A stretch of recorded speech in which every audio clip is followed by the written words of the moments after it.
Hello there.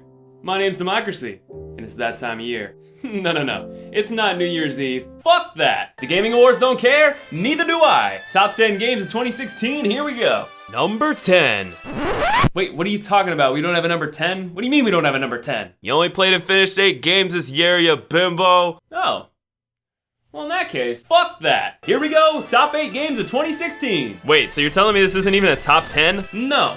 But the 8 games I played and actually finished this year, ranked and reviewed in 2016, doesn't exactly roll off the tongue, does it? Number 8, Firewatch. Spoiler alert! No, seriously, any game I talk about from here on out is gonna include spoilers, so if you're not looking for that kind of thing, move on to the next number. Firewatch is a game where you play as a dude whose wife suffered from early onset dementia, began losing her grip on reality, so he decides to leave her in a home and escape to the forest as a park ranger to forget his woes. He almost immediately meets a sexy voice through a walkie-talkie and they hit it off. That is until the Illuminati starts writing down their conversations and it's an all-out tense chase to the epic conclusion that will blow your... No, it won't. This game is the ultimate fucking cock tease. You know that girl or guy you've been pining after? Yeah, that one. You've been having tons and tons of hot and heavy dialogue with them. And things are getting real hot and spicy. It's been months and you haven't seen each other yet. The sexual tension is ready to burst. Then the motherfucker leaves you in the middle of a burning forest and says, have a good life. What the f? This game literally and figuratively gives blue balls to the player. First of all, there's never any payoff to the relationship that ties the game together. None, at all. You go back to your life, fix your problems, you asshole. That's the ending message. You can't escape reality by going into the forest and having hot sex with a stranger. Well, why the fuck not? That's not good plot, see? We want you to realize you have to face the problems in your life to truly move forward. Okay, I respect that, but the delivery is entirely wrong. You spent an entire game building a relationship between the player and another character. We have zero investment in any other relationship in the game. Sure, you made us do a text intro given the protagonist's backstory, and it is endearing. But by the time I'm on day 76 in the middle of a conspiracy involving someone spying on my sexy night talks with the hot voice lady, I already forgot all about it. This is ignoring the entire conspiracy aspect of the game that is actually a red herring. In reality, it's a much simpler explanation just involving 2 other characters that you also have no investment in and don't care about. With that said, the story they tell through 90% of the game is excellent. This fucking ending though. Number 7, Pokemon Go. Surprise, motherfucker. Now hold on for a second. Hear me out.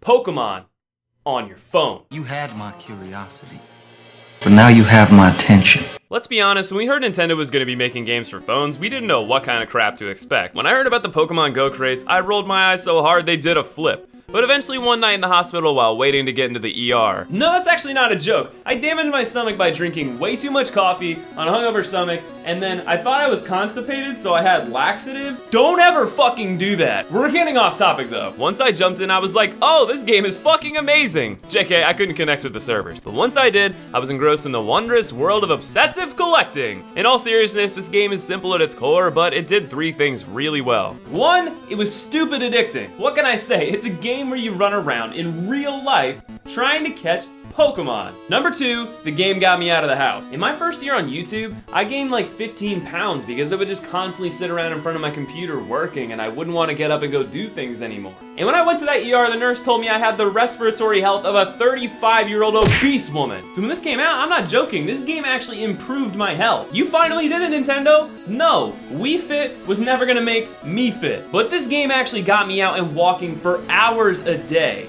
So I can actually thank Nintendo for improving my health and stopping me from sitting around like a slackking in front of my computer. Number 3, because it got people like me outside, you were actually able to meet like-minded people. It was a social phenomenon. Everybody was playing this game. Soccer moms, their kids, bus drivers, even shut-ins.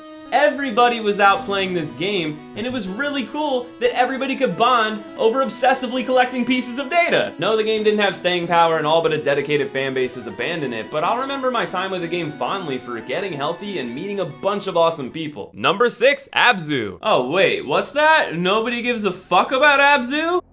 Izu. Let's get one thing straight here. This game is only like 75 minutes long, but every damn one of those 4,500 seconds are some of the most beautiful I've experienced in a game. I'm not even gonna spoil it, but I have to say the last 10 minutes of the game is truly one of the biggest moments of joy I experienced in gaming in 2016. It is just so damn excellent. This is the perfect example of quality over quantity. Sure, there isn't a ton of meat on the bone, but the meat on the bone is fucking Kobe beef, man. If you haven't played this game, treat yourself to a relaxing and enchanting ride. Number 5, Pokemon Sun and Moon. We already Pokemon Go'd and now we're basking in the glory that is the Alola region. I've been silently begging Pokemon to take a step forward for over a decade now, and they finally did take a step forward. Abolishing the 8-gym formula for trials that are, well, kind of gyms and kahuna battles that are definitely like gym leaders. Oh, okay, in the end, maybe it wasn't all that different, but there are a lot of things to love about this game. The story is at the forefront, and it's one of the best Pokemon's ever been able to muster. There are many epic moments, twists that are easy to spot but enjoyable nonetheless, and genuinely endearing characters. I'll leave it at that because I'm going to go into much greater detail in my full review in my Evolution of Pokemon series, where I'm looking at how Pokemon grew as a franchise over time, so be sure to keep an eye out for that. Number 4, Dark Souls 3. Okay,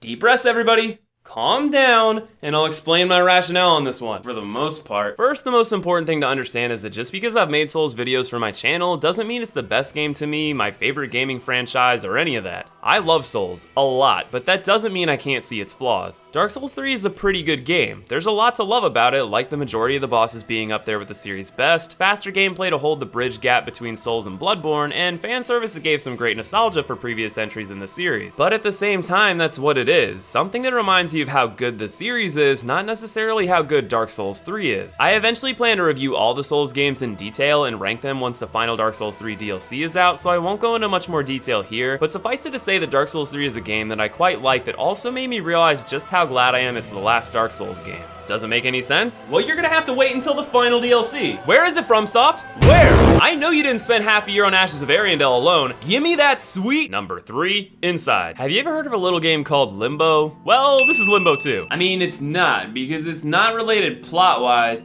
I mean, maybe it is. I don't know. This game is a total mindfuck. What I mean to say is that it operates in almost the same way Limbo did, but is better in every way, shape, and form. It feels like this is what they wanted Limbo to be if they had the tech to pull it off back then. That's not to say Limbo's a bad game. It's not. It's excellent. But this game builds on that formula and just hits it out of the park. It's terrifying at times, includes mind-bending puzzles that'll force you to die and repeat mercilessly until solved, and has one of the weirdest and most shocking endings in recent memory. There are games that make you think, and then there are games that take your brain and throw it at the screen. That's Inside, and I loved every second of it. Number 2, Overwatch. Far and away the penultimate multiplayer experience of 2016, Overwatch is simply a blast to play with friends. I mean, it gets old fast as fuck by yourself. But if you've got a group of gaming buddies, there wasn't any better way to spend time in 2016 than with a little bit of Overwatch. What I love is that they were able to take many different heroes and make them so damn accessible for you to pick up and play. Sure, some heroes are easy to learn, hard to master, but it's still a beautiful thing to be able to put your hands on a controller and understand what's going on in a matter of minutes. My only complaint is that the game's simplicity can also be its downfall.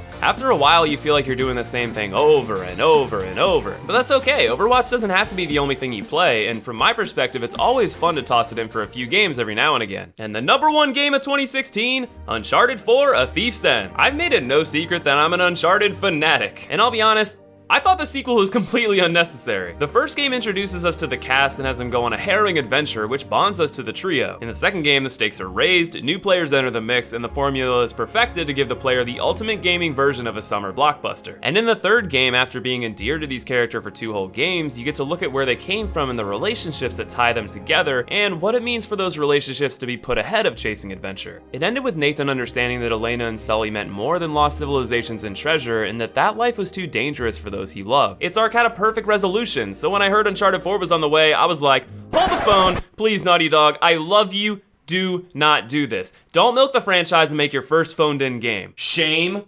on me. How dare I question Naughty Dog? This game is fucking stellar. It's like the 4th Indiana Jones movie. Got a new coat of paint and looks fancier than the oldies. And then it turns out Nathan Drake has a son who's really fucking annoying. And oh yeah, there's aliens and a big explosion that you wouldn't live unless you were in a fridge. Just kidding. It's what that movie wishes it was. It picks exactly up on the ideals that the third game left us on. Nate's out of the game. The rat race was too dangerous, so he sits around with his wife eating oatmeal in their messy house while playing video games. But then his brother shows up and is like, Nate, treasure.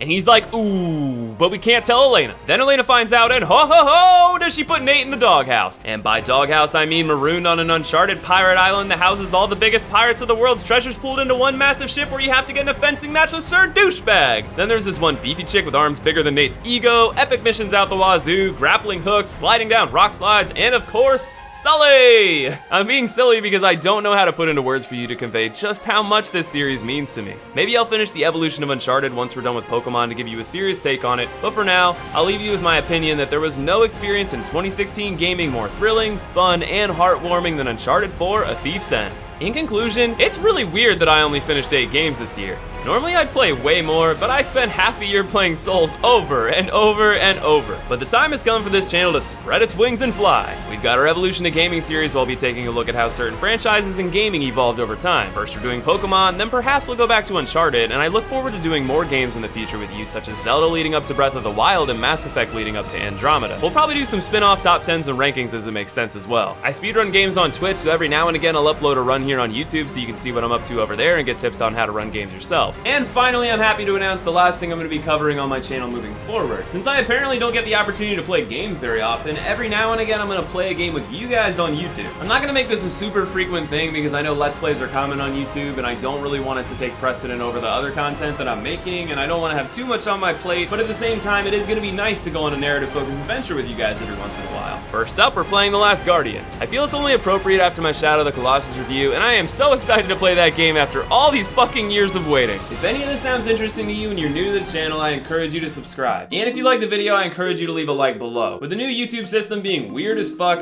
it actually really helps now if you leave a like, and it just lets me know that you enjoyed the video, and that means a lot to me. And of course, please leave me a comment below telling me what your favorite games of 2016 were. I only got to play and finish 8 of them, so I'm sure I'm missing a lot of gems. This has been such a huge year of change. At the beginning of 2016, I had 3,000 subscribers and was a mod review channel. Now as we're approaching the end of 2016, I almost have 100,000 subscribers, and we've got so many more great videos on the horizon. I cannot thank you guys enough for your support, and I look forward to a kick-ass rest of 2016 and 2017 with you all.